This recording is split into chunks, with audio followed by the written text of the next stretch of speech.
Online class में आप सभी का स्वागत है। आज अपन एक नए अध्याय के साथ पार्ट 3 जिसमें अपन परमाणु और अणु के बारे में पढ़ेंगे। परमाणु और अणु बहुत ही महत्वपूर्ण टॉपिक है। परमाणु और अणु, देखिए ध्यान देना। परमाणु क्या होता है?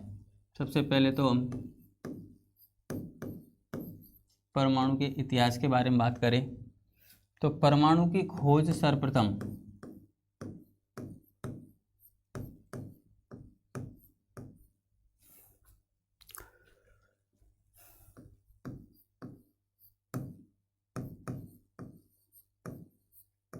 महर्षि कणाद ने की।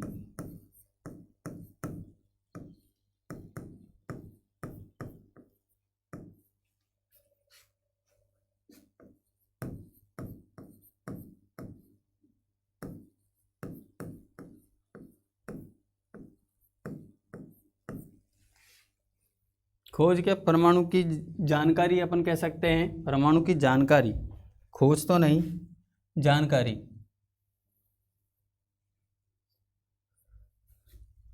परमाणु की जानकारी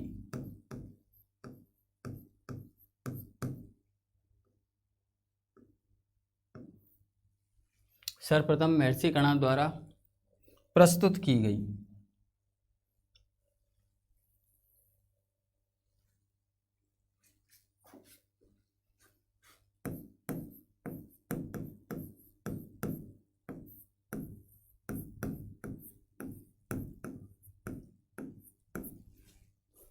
ठीक है, लेकिन परमाणु की खोज का श्रेय किसको दिया जाता है? डाल्टन को, जॉन डाल्टन को। परमाणु की खोज का श्रेय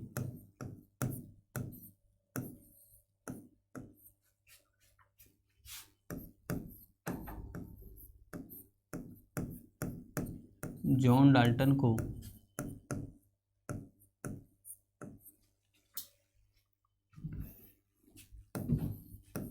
दिया जाता है।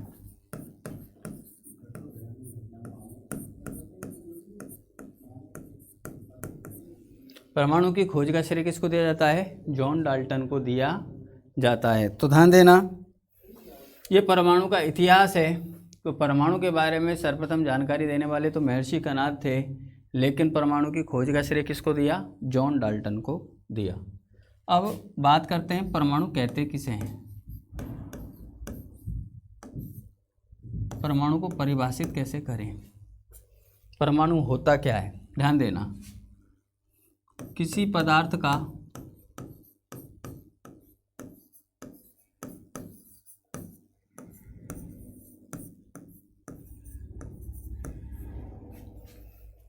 वह सूक्ष्मतम कण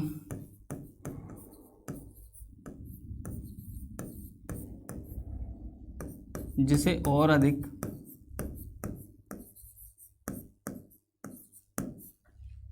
किसी पदार्थ का वह सूक्ष्मतम कण जिसे और अधिक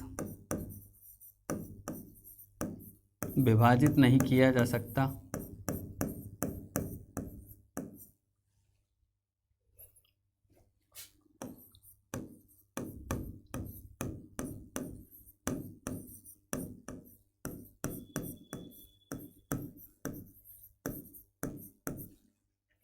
किसी पदार्थ का वह सूक्ष्मतम कण जिसे और अधिक विभाजित नहीं किया जा सकता तथा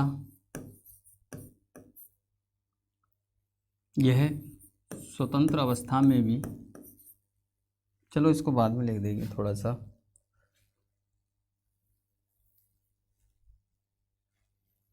नहीं किया जा सकता, परमाणु कहलाता है।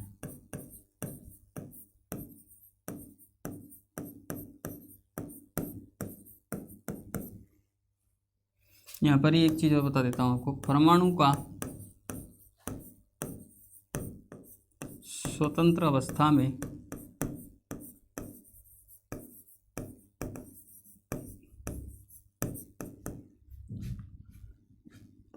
रहना संभव नहीं है।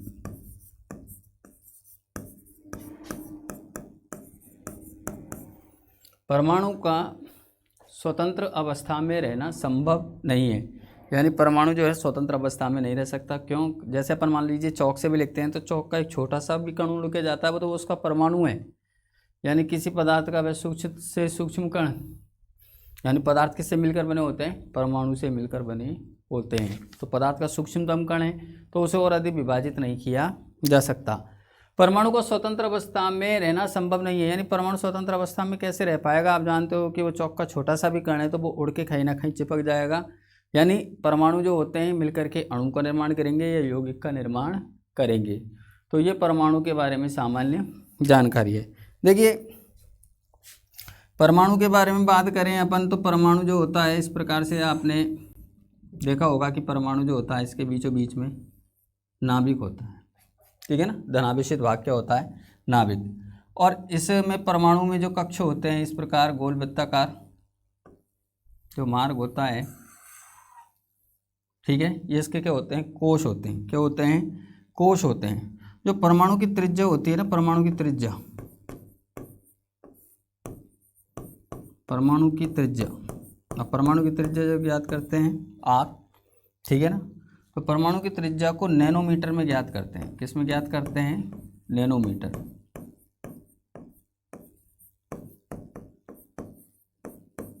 नैनोमीटर में ज्ञात की जाती है,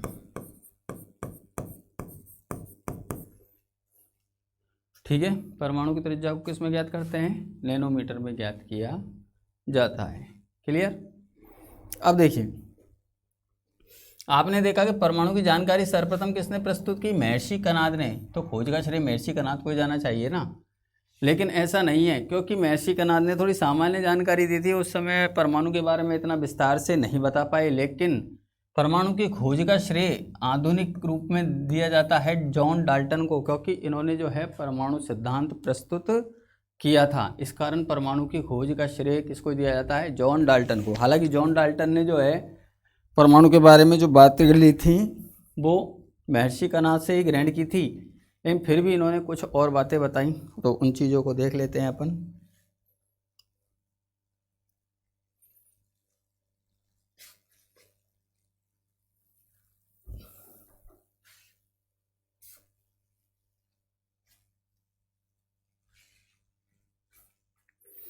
देखिए जॉन डाल्टन जो वैज्ञानिक थे उन्होंने परमाणु सिद्धांत प्रस्तुत किया था। जॉन डाल्टन का परमाणु सिद्धांत। अब जॉन डाल्टन का जो परमाणु सिद्धांत था उसमें कई सिद्धांतों को लागू किया गया, जैसे स्थिरानुपात का नियम, द्रव्यमान संरक्षण का नियम, ठीक है। इन सारी चीज़ों को अपन समझेंगे। अब स्थिरानुपात का नियम और द्रव्यमान संरक्षण का नियम, ये जो नियम दिए थे अपने लवाइजिए और जॉन प्राउस्ट ने दिए थे, तो उनको जो है इन्होंने इसमें सम्मिलित किया था। तो देखिए सबसे पहले तो अपन द्रव्यमान संरक्षण का नियम के बारे में बात कर लेते हैं। द्रव्यमान संरक्षण का नियम।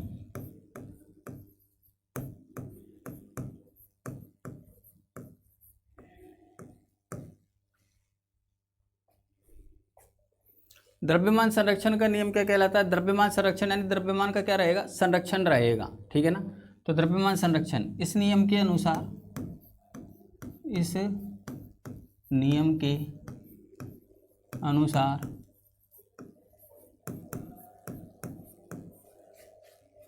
किसी रासायनिक अभिक्रिया में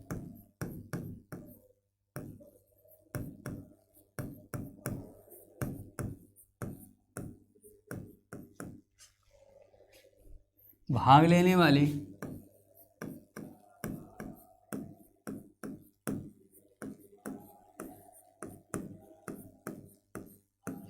तत्व के द्रव्यमान को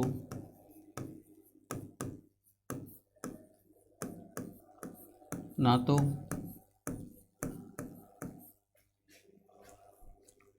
निर्मित किया जा सकता है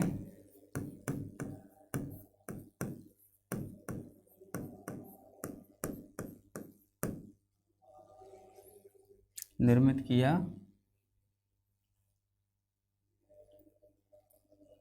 जा सकता है,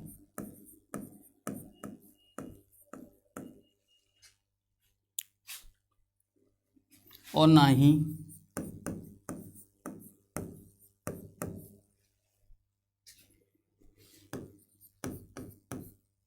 उसे नष्ट किया जा सकता है।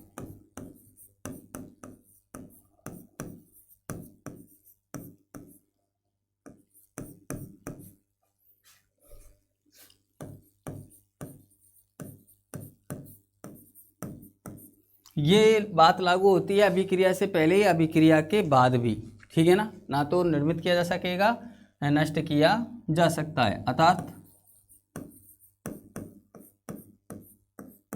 सभी तत्वों का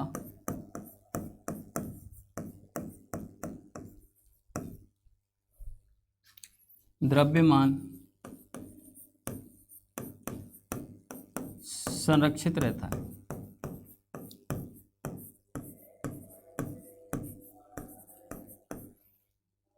अब देखिए, जैसे अपन मान लीजिए कोई अभिक्रिया की बात करते हैं, द्रव्यमान निकालना मैं आपको बताऊंगा। जैसे कैल्शियम कार्बोनेट लिया CaCO3, इसको अपन ने ताप दिया, ताप देने पर ये चूने का पत्थर है, गर्म होकर CaO + CO2 में विखंडित हो जाएगा।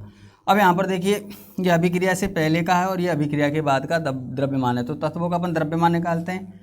Ca का होता है 40, कार्बन का होगा 12, ऑक्सीजन का होगा 16 × 48, ठीक है।